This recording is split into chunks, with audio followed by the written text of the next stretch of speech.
अस्सलाम वालेकुम वरहमतुल्लाहि वबरकातुहू। प्यारे बच्चों, कैसे हो आप लोग? उम्मीद और दुआ अल्लाह रब्बुल इज़्ज़त से यही है कि आप लोग सब बखैरियत होंगे। चलिए बढ़ते हैं आज की इस वीडियो की ओर। मराठी विषय अंतर्भारती संयुक्त भाषा, कक्षा 10वीं, मार्गदर्शक शाकिर शेख सर। प्यारे बच्चों, वेलकम है आप लोगों का मेरे इस educational YouTube channel let's crack it with Shaikh sir पर। जैसे कि आप लोग को पता ही है कि हम लोग कविताओं की सीरीज बना रहे हैं और ये कविता की 5वीं सीरीज है, जो कि आखिरी कविता है भल्लगड़ी दादा। इसके बाद मैं आप लोग को सिर्फ एक खोपया मदी खोपा बनाऊंगा, फिर हमारी कविताएं जो तो पूरी हो जाएंगी।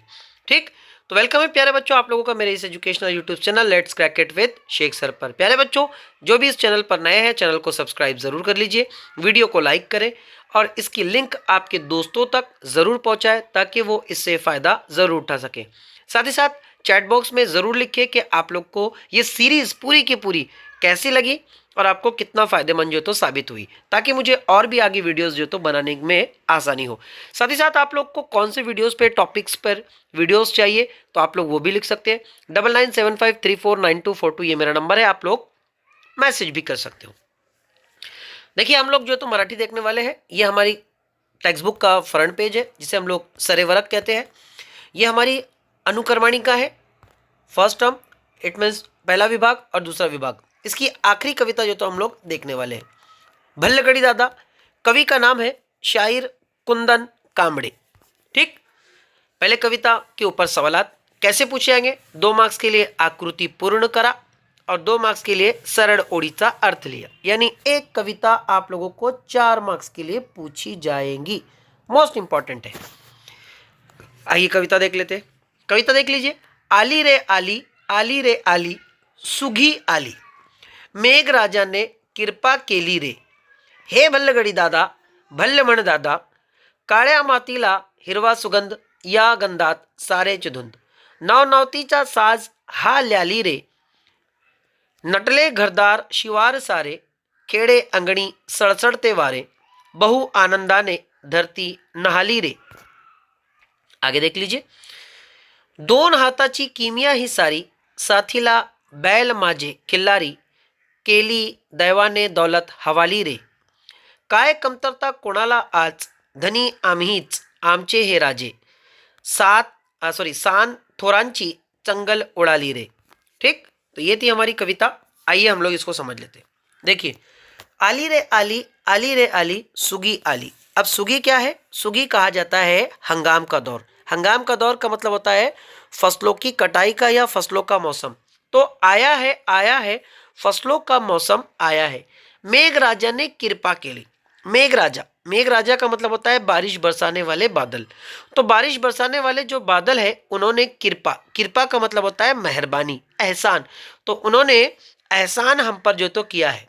देखिए, हे भल्लगड़ी दादा, भल्लमण दादा, इसे कहा जाता है कि ए खेतों में गीत गाने वाले भैया, तुम एक बढ़िया सा, एक प्यारा सा गीत गाओ ताकि इस मौसम का स्वागत हो सके।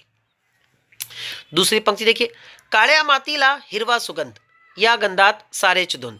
यानी काळ्या मातीला, काळ्या का मतलब होता है काली मिट्टी। तो जो काले रंग की जो खेत की मिट्टी है, उस काली मिट्टी से अब हरी हरी सी खुशबू आने लगी है। अब हरी सी खुशबू किसे कहा गया है? हरी सी खुशबू कहा गया है वो फसल जो उग कर खड़ी हुई है, तो उसे कहा गया है कि काली मिट्टी से हरी खुशबू जो है तो आने लगी है। और इसकी जो खुशबू है, या गंधात सारे धुंध, गंध का मतलब होता है खुशबू। तो इसी गंध में, इसी सुगंध में सभी लोग कैसे हैं? सभी लोग जो तो धुन हो चुके हैं, धुत हो चुके हैं, मदहोश हो चुके हैं, खो चुके हैं। आगे कहते हैं, नौ नौतीचा साज हा ल्याली रे। मानो ऐसे लगता है जैसे फसल खेत में लहलाती है, तो मानो ऐसे लगता है जैसे नई नवेली दुल्हन श्रृंगार करके सज संवर कर वो वहां पर खड़ी है। देखो, नवनवतीचा का मतलब होता है नई नवेली दुल्हन।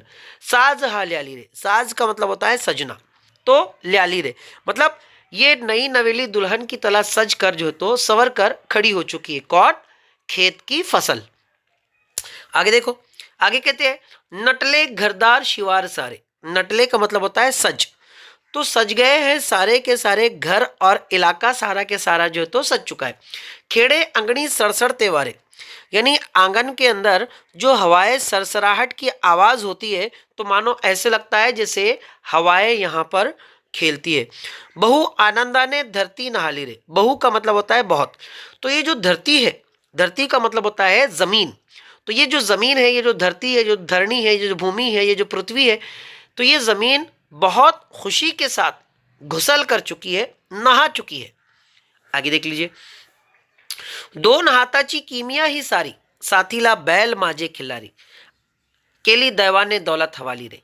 अब यहाँ पर आगे शायर कुंदन कामड़े जी कहते हैं कि किसान अपने दो हाथों से फसल के बीज जो है तो वो बोता है और उससे पौधा उगाता है। तो दोन हाथाची कीमिया, कीमिया का मतलब होता है जादूगरी। तो ये जो दो हाथों की जादूगरी है, ये दो हाथों की जादूगरी मतलब बोता बीज है और उगता पौधा है। तो ये दो हाथों की जादूगरी है। साथीला बैल माजे खिल्लारी, खिल्लारी बैल बैलों की एक किस्म है।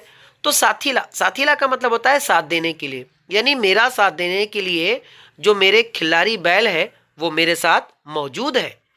केली दैवाने दौलत हवाली रे। अब देखो दैवाने, दैवाने का मतलब होता है देव ने, यानी जो भगवान है, जो ईश्वर है, तो उस ईश्वर ने ये फसल की जो दौलत है, अब यहाँ पे दौलत का मतलब होता है रुपया पैसा धन दौलत, लेकिन यहाँ पे रुपया पैसा धन दौलत जो है तो फसल को कहा गया है। तो भगवान ने, ईश्वर ने ये जो दौलत है फसल की, तो ये फसल की दौलत हमारे हवाले की है। काय कमतरता कोणाला आज, आखरी पंक्ति, काय कमतरता कोणाला आज, धनी आम्हीच आमचे हे राजे। ठीक, सान थोराची चंगल उड़ाली रे। अब कहते हैं कि काय कमतरता कोणाला आज, यानी आज किसी भी इंसान को कोई तरीके की कोई कमी नहीं है। धनी आमी, धनी का मतलब होता है दौलतमंद। देखो धन से बना है धनी, धन का मतलब होता है दौलत और धनी का मतलब होता है दौलतमंद। तो हम ही लोग दौलतमंद है और हमारा ही जो है तो आज राज चलता है। सान थोरांची चंगल उड़ाली रे। सान थोराची, सान का मतलब होता है छोटे और थोर का मतलब होता है बड़े। तो छोटे बड़ों की जो मजा है वो मजा उड़ने लगी है, उनको मजा आने लगा है।